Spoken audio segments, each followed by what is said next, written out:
He at the time is working at a Walmart out in Orem. So it's a Saturday morning. We felt as though, based on all the information and evidence, that we did have the goods on him. And then they saw him, Adam Durborough, suspected of murdering Sherry Black in 2010. For more than a decade, her murder at the bookstore she owned remained unsolved. But that Saturday in the parking lot, Durborough's run from the law came to an end. This morning we made an arrest in the Sherry Black cold case. Oh boy. By 9:25 that same morning, Durborough was in custody, about to be interviewed by detectives. Cold case detective Ben Pender entered the room, laying down snacks and water. It was going to be a long morning for Durborough. The reason you're here today is you're here because of the Sherry Black case, okay? And we don't have you here because we're wondering if you did it or not. I know you did it, okay? I went into that store and I had no intention at all to do anything. This is a bookstore. I love books. Shock, dismay, disbelief.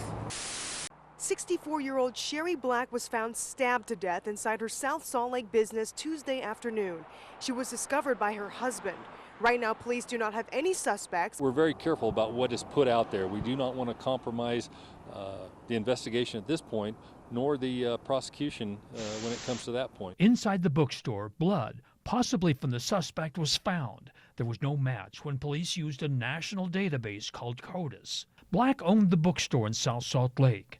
She specialized in LDS books. Many were collectibles. There was a statement issued by Black's son-in-law, Greg Miller, the CEO of the Larry H. Miller Group, which also owned the Utah Jazz.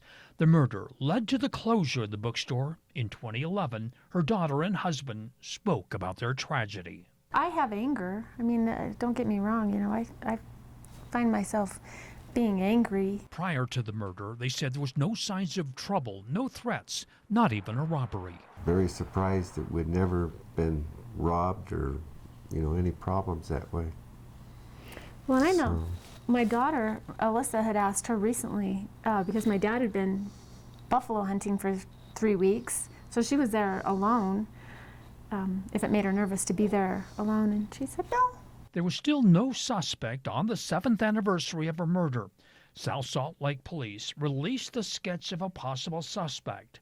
From blood found at the scene, an image was created by Parabon, a forensics DNA laboratory. Unfortunately, those tips didn't work out because, again, it was only a sketch, and I think sometimes the viewers or individuals had a hard time separating the fact that it was a sketch and not a photograph. And the man who eventually would be convicted of her murder was watching the developments.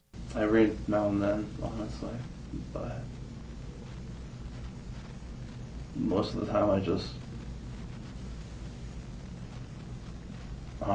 tried to pretend I wasn't me.